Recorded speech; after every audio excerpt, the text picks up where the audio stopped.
Good morning students. In today's class I begin with the fifth chapter, Constitution of India.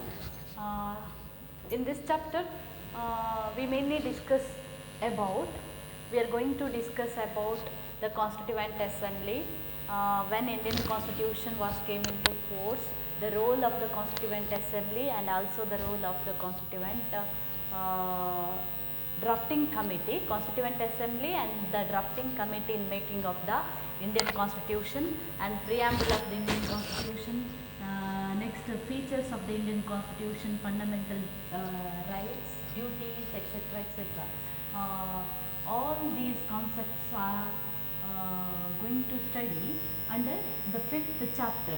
The first one is about the Constituent Assembly and brief a background about the Constituent Assembly and the drafting committee. Constitution is a body of rules and regulations which controls both people and also the government.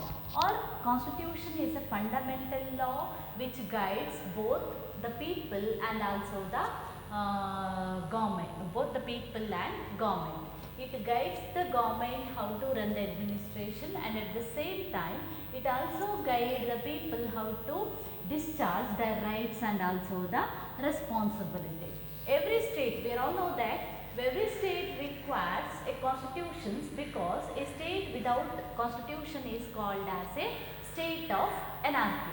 So a constitution is very important to all the democratic states. Without the constitution it is very difficult both for the people and also the government to run the administration and also to enjoy and discharge their rights and also the responsibilities. So Indian Constitution was enacted on November 26, Indian Constitution was enacted on November 26, 1946. It came into force on 26th January 1950. The Indian Constitution was enacted or adopted on, Indian Constitution was enacted on November 26, November 26th, 1949. Indian Constitution was adopted on 26th November 1949. It came into force on 26th January 1950. Originally, Indian Constitution consists 395 articles, 8 schedules and 22 parts. At present, our Constitution consists 463 articles, 12 schedules and 22 parts. And original Indian Constitution is written both in Hindi and also in the English language. An original document or original version is handwritten. So Indian Constitution ಅನ್ನುವಂಥದ್ದು, constitution ನಾವು ಹಿಂದಿನ classes ಅಲ್ಲೆಲ್ಲ ನೋಡಿದ ಹಾಗೆ constitution ಯಾಕೆ ಬೇಕು, we already discuss the importance of the constitution and also the why the state requires its own constitution ಅಂತ. ಇದನ್ನೆಲ್ಲ ನಾವು ಹಿಂದಿನ ಕ್ಲಾಸಲ್ಲಿ ನೋಡಿಕೊಂಡಿದ್ದೇವೆ. ಯಾಕಂತಂದರೆ ಕಾನ್ಸ್ಟಿಟ್ಯೂಷನ್ ಇಂಪಾರ್ಟೆನ್ಸ್ ಏನು, ಕಾನ್ಸ್ಟಿಟ್ಯೂಷನ್ ಒಂದು ದೇಶಕ್ಕೆ ಎಷ್ಟು ಅಗತ್ಯ, ಒಂದು ರಾಜ್ಯಕ್ಕೆ, ಒಂದು ದೇಶಕ್ಕೆ, ಪ್ರಜಾಸತ್ತಾತ್ಮಕ ದೇಶಗಳಿಗೆ ಕಾನ್ಸ್ಟಿಟ್ಯೂಷನ್ ಯಾಕೆ ಬೇಕು, ಅದರ ಇಂಪಾರ್ಟೆನ್ಸ್ ಏನು, ಅದನ್ನೆಲ್ಲ ನಾವು ಕೂಡ ಹಿಂದಿನ ಕ್ಲಾಸಸ್ಗಳಲ್ಲಿ ನೋಡಿಕೊಂಡಿದ್ದೇವೆ. ಈಗ ಇಂಡಿಯಾಕ್ಕೆ ಕೂಡ ಯಾವಾಗ ಇಂಡಿಯಾ ಇಂಡಿಪೆಂಡೆನ್ಸ್ ಸ್ಟೇಟ್ ಆಯಿತು, before India became independent Nations, the constitution making process was started in India before it's independence ಅಂತೇಳಿ. ಈಗ ಭಾರತಕ್ಕೆ ಸ್ವಾತಂತ್ರ್ಯ ಬರೋದಕ್ಕಿಂತ ಮುಂಚೆಯೇ ನಮ್ಮ ದೇಶದಲ್ಲಿ ಸಂವಿಧಾನ ರಚನೆ ಮಾಡುವ ಪ್ರಕ್ರಿಯೆ ಅನ್ನುವಂಥದ್ದು ಸ್ಟಾರ್ಟ್ ಆಗಿತ್ತು ಅಂತೇಳಿ. ಅಂದರೆ ಇಂಡಿಯಾದಲ್ಲಿ constitution making process was started in the year 1946. India became independent country on 15th August 1947, but the constitution making process was started in the year 1946. ಅಲ್ಲೇ ಭಾರತದಲ್ಲಿ ಸಂವಿಧಾನ ರಚನಾ ಪ್ರಕ್ರಿಯೆ ಅನ್ನುವಂಥದ್ದು ಸ್ಟಾರ್ಟ್ ಆಗಿತ್ತು ಅಂತೇಳಿ. ಈಗ ನಮ್ಮ ಒರಿಜಿನಲ್ ಕಾನ್ಸ್ಟಿಟ್ಯೂಷನ್ ಅಲ್ಲಿ ನೋಡಿದ್ರೆ ಎಷ್ಟು ಆರ್ಟಿಕಲ್ಸ್ಗಳಿತ್ತು, ಎಷ್ಟು ಪಾರ್ಟ್ಸ್ಗಳಿತ್ತು, ಎಷ್ಟು ಶೆಡ್ಯೂಲ್ಸ್ಗಳಿತ್ತು ಅಂತ ಹೇಳಿದರೆ 395 ಆರ್ಟಿಕಲ್ಸ್ ಅನ್ನುವಂಥದ್ದು ಇತ್ತು, 8 ಶೆಡ್ಯೂಲ್ಸ್ ಅನ್ನುವಂಥದ್ದು ಇತ್ತು, 22 ಪಾರ್ಟ್ಸ್ ಅನ್ನುವಂಥದ್ದು ಇತ್ತು. ಆದರೆ ಈ because of the amendment, the legislations, judicial decisions and also the amendments, ಇದೆಲ್ಲ ಏನು ಮಾಡಿತು ಅಂತ ಹೇಳಿದರೆ, it increased the size of the Indian constitution ಅಂತೇಳಿ. Various new provisions are added to our constitutions through the amendments, legislations and also through the judicial decisions. So at the present our constitution consists 463 articles ಇದೆ, 12 schedules ಇದೆ ಮತ್ತು 22 parts ಇದೆ.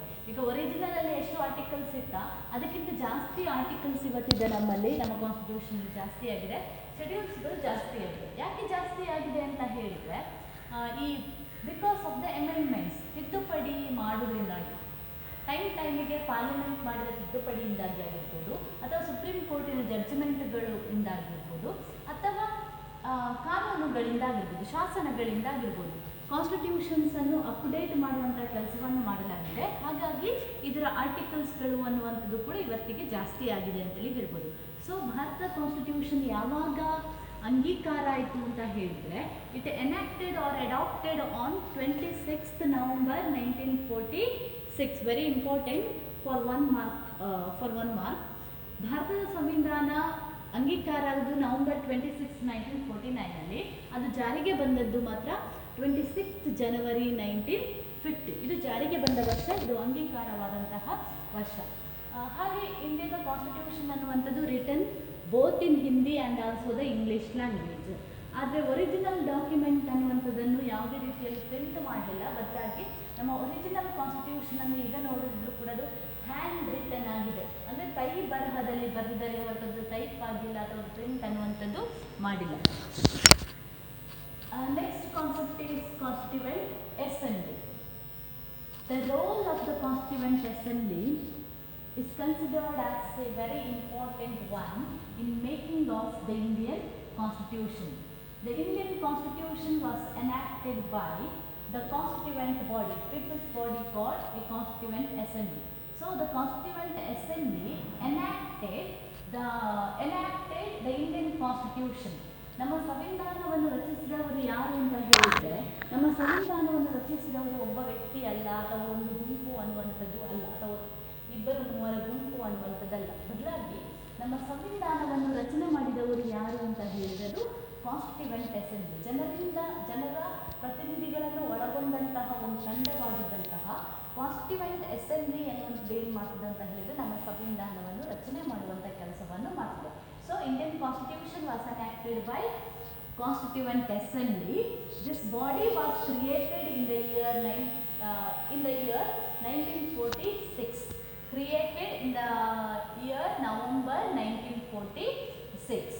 So before the creation of the Constituent Assembly, the members of the Indian National Congress or the Nationalists demanded the British government to create the Constituent Assembly.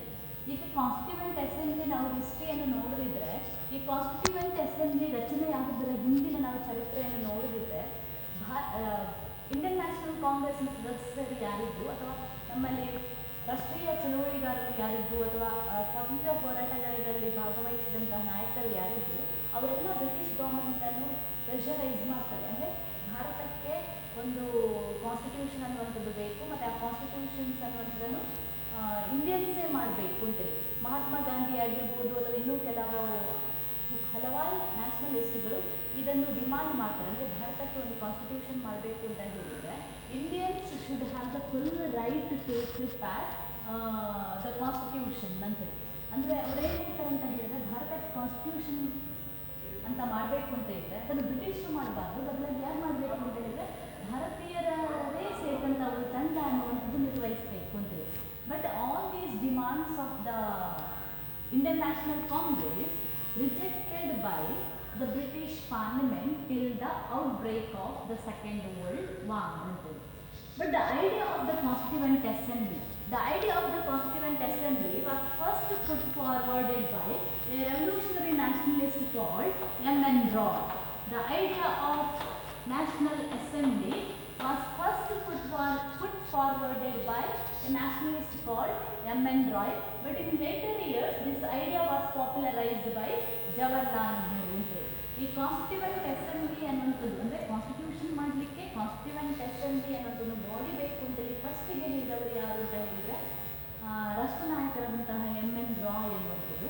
ಆದರೆ ಅವರು ಆ ಐಡಿಯಾವನ್ನು ಹೇಳುವಾಗ ಅದಷ್ಟು popular ಅನ್ನೋದಾಗಿರಲಿಲ್ಲ.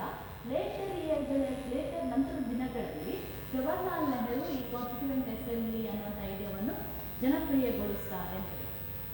So all these demands of the Indians were neglected by the British Parliament till the outbreak of the Second World War.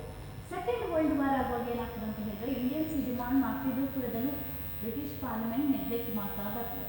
When the Second World War was broke out, British Parliament declared that India also support the Second World War without the consent of the Indian National Congress.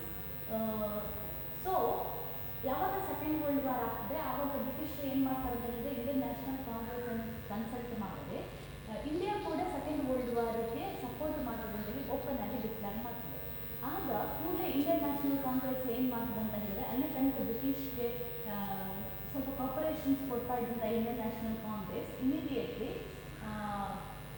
it withdraw all the supports given to the British Parliament.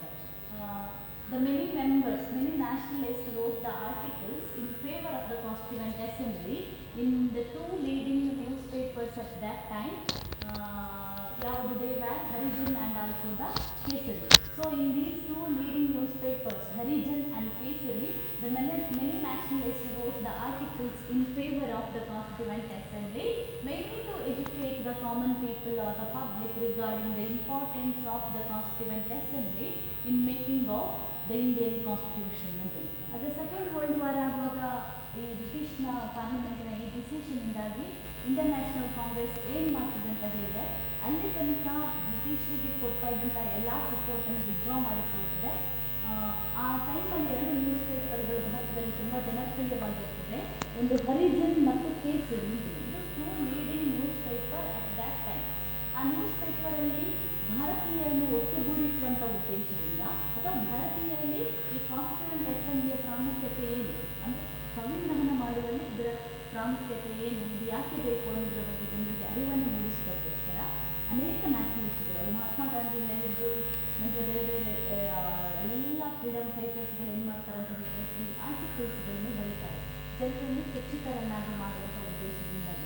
Finally, because of the pressure of the Indian National Congress, the British Parliament decided to send the troops missions in the year 1942. But the proposal of the troops mission was not accepted by both Indian National Congress and also the Muslim League. So after the failure of the troops mission, another mission was sent to India. That mission was Cabinet Mission Plan. So the Cabinet Mission Plan was sent to India in the year 1946. So the proposals of the Cabinet Mission Plan was accepted both by Indian National Congress and the Muslim League. So accordingly, the Constituent Assembly was constituted in India according to the Cabinet Mission Plan in the year 1946 November. ನಮ್ಮ ದೇಶದಲ್ಲಿ constituent assembly finally ಈ ಇಂಡಿಯನ್ಸ್ನ ಡಿಮಾಂಡ್ಸ್ಗಳು ತೀವ್ರವಾದಾಗ ಏನು ಮಾಡಬೇಕಂತ ಹೇಳಿದರೆ British ಪಾರ್ಲಿಮೆಂಟ್ಗೆ ಬೇರೆ options ಇಲ್ಲದೆ ಅದು cabinet mission ಪ್ಲ್ಯಾನನ್ನು ಭಾರತಕ್ಕೆ ಕಳಿಸಿಕೊಟ್ಟು 1946 ಈ ಕ್ಯಾಬಿನೆಟ್ ಮಿಷನ್ ಆಯೋಗದ ಪ್ರಪೋಸಲ್ ಏನಿತ್ತು, ಶಿಫಾರಸುಗಳು ಏನಿತ್ತು, ಅದನ್ನು ಇಂಡಿಯನ್ ನ್ಯಾಷನಲ್ ಕಾಂಗ್ರೆಸ್ ಕೂಡ ಅಂಗೀಕಾರ ಮಾಡಿಕೊಟ್ಟಿದೆ, ಅಕ್ಸೆಪ್ಟ್ ಮಾಡಿಕೊಟ್ಟಿದೆ, ಮುಸ್ಲಿಂ ಲೀಗ್ ಕೂಡ ಅಕ್ಸೆಪ್ಟ್ ಅನ್ನೋದು ಮಾಡಿಕೊಟ್ಟಿದೆ. ಸೊ ಫೈನಲಿ ಈ ಕ್ಯಾಬಿನೆಟ್ ಮಿಷನ್ ಪ್ಲಾನ್ನ ಪ್ರಕಾರ ಭಾರತದಲ್ಲಿ ಕಾನ್ಸ್ಟಿಟ್ಯೂಯೆಂಟ್ ಅಸೆಂಬ್ಲಿಯನ್ನು ರಚನೆ ಮಾಡಲಾಗಿದೆ ಇನ್ the year 1946. So according to the recommendation of the Cabinet Mission Plan, elections were held to the Constituent Assembly in the year 1946. ಹಾಗೆ ಈ ಕ್ಯಾಬಿನೆಟ್ ಮಿಷನ್ ಪ್ಲಾನ್ನ ಪ್ರಕಾರ ಕಾನ್ಸ್ಟಿಟ್ಯೂಯೆಂಟ್ ಅಸೆಂಬ್ಲಿಗೆ ಮೆಂಬರ್ಸನ್ನು ಇಲೆಕ್ಟ್ ಮಾಡುವಂಥ ದೃಷ್ಟಿಯಿಂದ, ಅಂದರೆ ಕಾನ್ಸ್ಟಿಟ್ಯೂಷನ್ ಅಸೆಂಬ್ಲಿಗೆ ಮೆಂಬರ್ಸ್ ಬೇಕು ಕಾನ್ಸ್ಟಿಟ್ಯೂಷನ್ ಮಾಡಲಿಕ್ಕೆ, ಅದಕ್ಕೋಸ್ಕರ ಇದಕ್ಕೆ ಮೆಂಬರ್ಸನ್ನು ಸೆಲೆಕ್ಟ್ ಮಾಡುವ ದೃಷ್ಟಿಯಿಂದ ಎಲೆಕ್ಷನ್ಸನ್ನು ನಡೆಸಲಾಗ್ತದೆ in the year 1946. In the elections, Indian National Congress won majority of seats. Muslim League emerged as the second largest party in India. ಅದರ ಪ್ರಕಾರ ಇಂಡಿಯನ್ ನ್ಯಾಷನಲ್ ಕಾಂಗ್ರೆಸ್ಗೆ ಈ ಎಲೆಕ್ಷನ್ಸಲ್ಲಿ ಜಾಸ್ತಿ ಓಟುಗಳು ಸಿಗ್ತದೆ. ಅಂದರೆ 90% ಮೆಂಬರ್ಸ್ಗಳು ಇಂಡಿಯನ್ ನ್ಯಾಷನಲ್ ಕಾಂಗ್ರೆಸ್ಗೆ ಸೇರಿದವರಾಗಿ ಇರ್ತಾರೆ. ಸೊ ಈ constituent assembly consist the elected members and also the nominated members. ಈ ಕಾನ್ಸ್ಟಿಟ್ಯೂಯೆಂಟ್ ಅಸೆಂಬ್ಲಿಯಲ್ಲಿ ಎರಡು ಟೈಪಿನ ಸದಸ್ಯರಿದ್ದರು. ಒಂದು ಇಲೆಕ್ಟೆಡ್ ಮೆಂಬರ್, ಚುನಾಯಿತ ಸದಸ್ಯರು. ಇನ್ನೊಂದು ನಾಮಿನೇಟೆಡ್ ಮೆಂಬರ್ಸ್. ನಾಮಿನೇಟೆಡ್ ಮೆಂಬರ್ಸ್ ಅಂತ ಹೇಳಿದರೆ ನಾಮಕರಣಗೊಂಡಂತಹ ಸದಸ್ಯರು. ಅಂದರೆ ಇಲೆಕ್ಟೆಡ್ ಮೆಂಬರ್ಸ್ ಯಾರು ಅಂತ ಹೇಳಿದ್ರೆ, some members of the constituent assembly are elected by the representatives of the legislative assembly.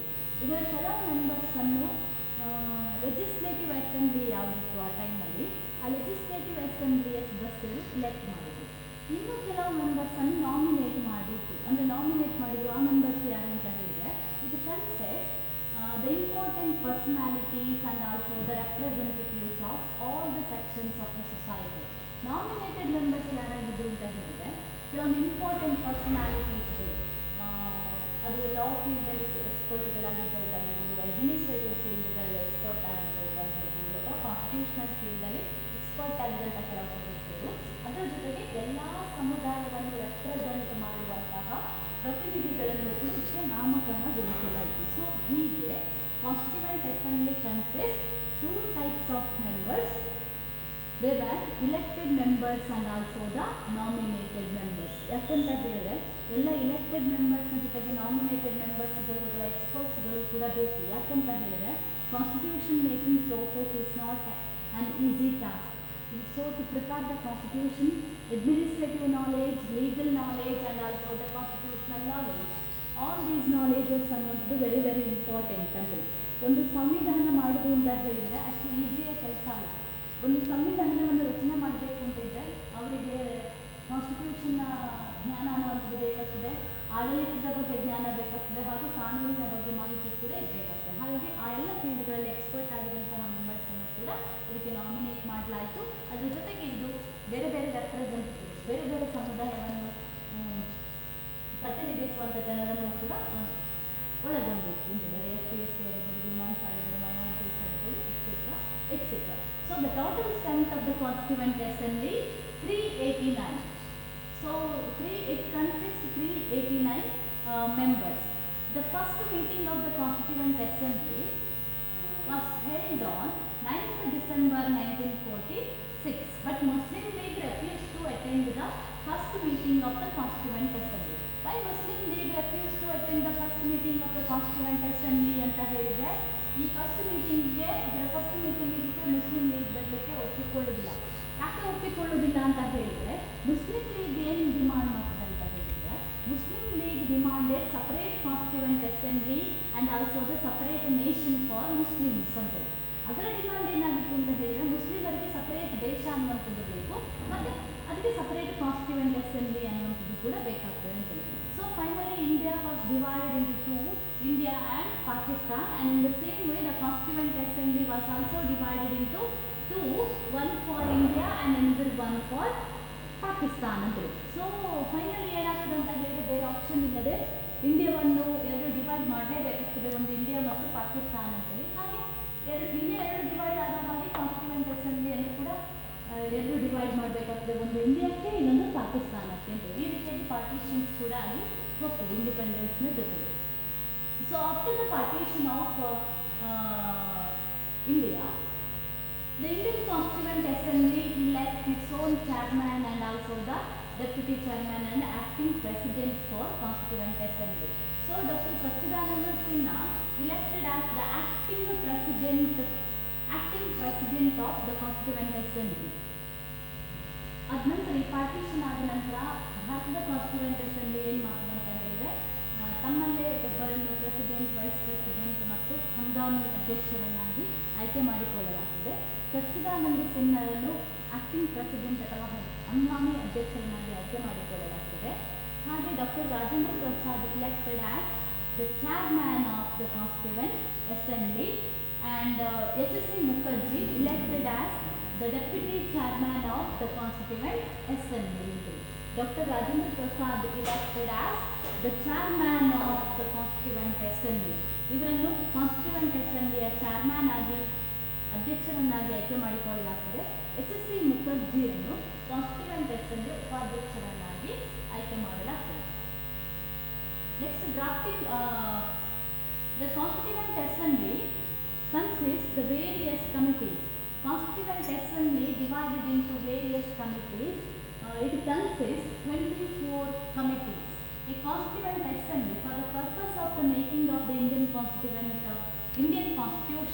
the Constituent Assembly was divided into 24 committees. Constitution ಅನ್ನು ಮಾಡುವಂತಹ ಉದ್ದೇಶದಿಂದ ಈ ಕಾನ್ಸ್ಟಿಟ್ಯೂಷನ್ ಏನು ಮಾಡ್ತಾರೆ ಅಂತ ಹೇಳಿದ್ರೆ 24 ಸಮಿತಿಗಳನ್ನಾಗಿ ಡಿವೈಡ್ ಮಾಡಲಾಗ್ತದೆ. ಆ 24 ಸಮಿತಿಗೆ ಕೂಡ ಒಂದೊಂದು ರೆಸ್ಪಾನ್ಸಿಬಿಲಿಟೀಸ್ ಅನ್ನೋದು ಕೊಡಲಾಗ್ತದೆ. Each committee assigned to the various duties or the responsibilities. One of the important committee of the Constituent Assembly is the drafting committee.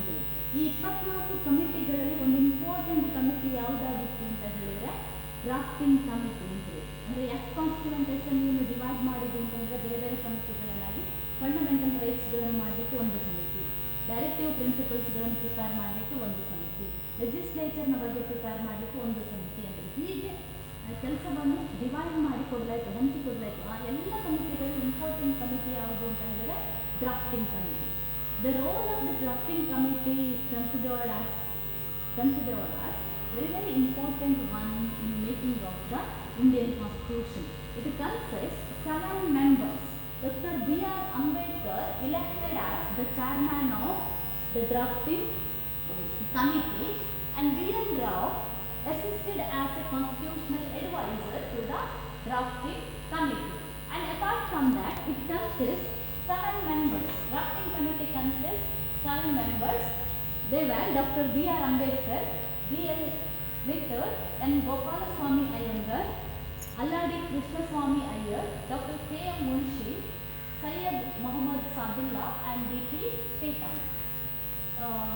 It consists the 7 members. ಇವರೆಲ್ಲ ಕೂಡ ಇದರ ಮೆಂಬರ್ಸ್ ಆಗಿದ್ದು. Drafting committee consists the experts in the various fields like legal field, constitutional field, and also the administrative field.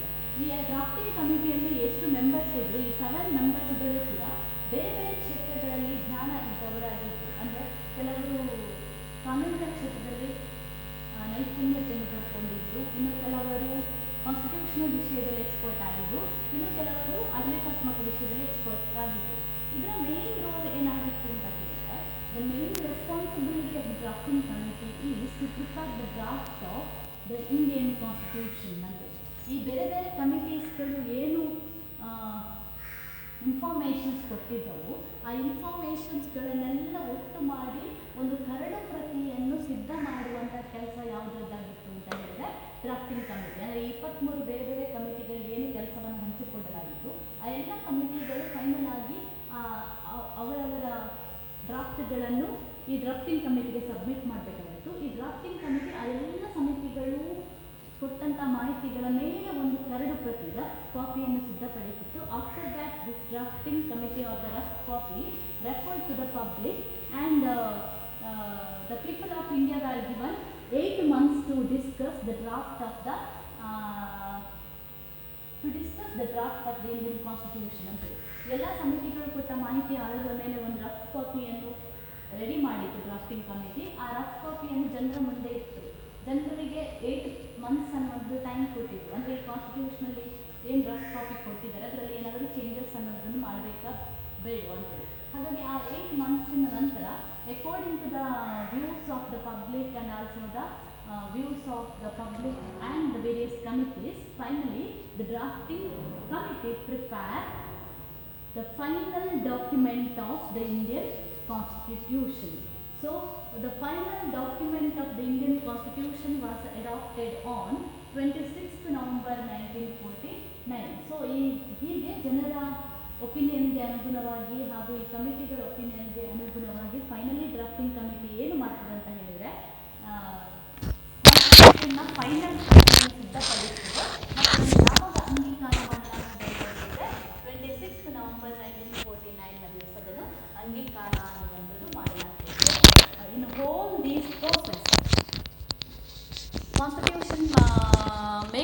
ಪ್ರೋಸೆಸ್ಸಲ್ಲಿ in the whole process B N Rau assisted as constitutional advisor to the drafting committee. So, according to the suggestions of the public and also the various committees, finally the drafting committee prepared the draft of the Indian Constitution on 26th November 1949. So, in all these process, doctor B N Rao assisted as ಎಲ್ಲ ಪ್ರಕ್ರಿಯೆಗಳಲ್ಲಿ constitution ಮಾಡುವಂತಹ ಈ ಪ್ರಕ್ರಿಯೆಗಳಲ್ಲಿ doctor B R ಅಂಬೇಡ್ಕರಿಗಾಗಿರ್ಬೋದು, drafting ಕಮಿಟಿಗಾಗಿರ್ಬೋದು ದೊಡ್ಡ help ಮಾಡಿದವರು ಯಾರು ಅಂತ ಹೇಳಿದರೆ ಅದು ಬಿ ಎನ್ ರಾವ್ ಅಂತೇಳಿ. ಬಿ ಎನ್ ರಾವ್ ಡ್ರಾಫ್ಟಿಂಗ್ ಕಮಿಟಿಗೆ ಒಬ್ಬ ಕಾನ್ಸ್ಟಿಟ್ಯೂಷನಲ್ ಅಡ್ವೈಸರ್ ಆಗಿ, ಅಂದರೆ ಸಂವಿಧಾನ ಎಕ್ಸ್ಪರ್ಟ್ ಆಗಿ ಅದಕ್ಕೆ ಅಡ್ವೈಸ್ ಮಾಡ್ತಿದ್ರು. ಹಾಗೆ as a constitutional adviser the whole draft of the Indian Constitution was prepared by Dr. B. N. Rao ಅಂತೇಳಿ. ಹಾಗಾಗಿ the role of Dr. B. N. Rao is equally important to the role of Dr. B. R. Ambedkar in making of the Indian Constitution ಅಂತೇಳಿ. ನಾವು ಹೆಚ್ಚಿನ ಸಂದರ್ಭದಲ್ಲಿ ಏನು ಮಾಡ್ತೇವೆ ಅಂತ ಹೇಳಿದರೆ, ಡಾಕ್ಟರ್ ಬಿ ಆರ್ ಅಂಬೇಡ್ಕರ್ ಅನ್ನು ಏನಂತ ಹೇಳಲಾಗ್ತದೆ ಅಂತ ಹೇಳಿದರೆ architect of the Indian constitution ಅಂತೇಳಿ. ಭಾರತ ಸಂವಿಧಾನದ ಶಿಲ್ಪಿ ಎಂದು ಯಾರನ್ನು ಕರೀತಾರೆ ಅಂತ ಹೇಳಿರೋದು doctor B R Ambedkar. Doctor B R Ambedkar referred as the architect of the Indian constitution. ಆದರೆ ನಾವು ಕಾನ್ಸ್ಟಿಟ್ಯೂಷನ್ನ ವಿಷಯ ಬಂದಾಗ ಬಿ ಎನ್ ರಾವ್ನ ಏನು ರೋಲನ್ನು ಅಥವಾ ಅವರ ಪಾತ್ರವನ್ನು ತುಂಬ ಸಂದರ್ಭದಲ್ಲಿ ಮರ್ತು ಬಿಡ್ತೇವೆ. ಯಾಕಂತ ಅಂದರೆ ಡಾಕ್ಟರ್ ಬಿ ಎನ್ ರಾವ್ ಏನಿದ್ರು ಅಂತ ಹೇಳಿದರೆ ಅವರ ರೋಲ್ ಕೂಡ ಅಂಬೇಡ್ಕರ್ ರೋಲ್ ಏನಾಗಿತ್ತು, ಕಾನ್ಸ್ಟಿಟ್ಯೂಷನ್ ಮಾಡುವಲ್ಲಿ ಅಂಬೇಡ್ಕರ್ರ ಪಾತ್ರ ಏನಾಗಿತ್ತು, ಅಷ್ಟೇ ಮಹತ್ವದ ಪಾತ್ರವನ್ನು ಯಾರು ನಿರ್ವಹಿಸ್ತಾರೆ ಅಂತ ಹೇಳಿದರೆ ಬಿ ಎನ್ ರಾವ್. ಯಾಕೆ ಅಂತ ಹೇಳಿದರೆ ಒಬ್ಬ ಕಾನ್ಸ್ಟಿಟ್ಯೂಷನಲ್ ಎಕ್ಸ್ಪರ್ಟ್ ಆಗಿ ನಮ್ಮ ಇಡೀ ಕಾನ್ಸ್ಟಿಟ್ಯೂಷನ್ನ ರಫ್ ಕಾಪಿಯನ್ನು ಪ್ರಿಪೇರ್ ಮಾಡಿದ್ದು ಯಾರು ಅಂತ ಹೇಳಿದರೆ ಅದು ಬಿ ಎನ್ ರಾವ್. ಆದರೆ ಹೆಚ್ಚಿನವರಿಗೆ ಈ ವಿಷಯ ಅನ್ನುವಂಥದ್ದು ಗೊತ್ತೇ ಇಲ್ಲ ಅಂತೇಳಿ ಹೇಳ್ಬೋದು. ಹಾಗಾಗಿ ಡಾಕ್ಟರ್ ಬಿ ಆರ್ ಅಂಬೇಡ್ಕರ್ನ ರೋಲ್ ಎಷ್ಟು ಇಂಪಾರ್ಟೆಂಟಾ, in the same way the role of doctor B N Rau also considered as a important one in making of the Indian Constitution. So, finally Indian Constitution was came into force on 26th January 1950.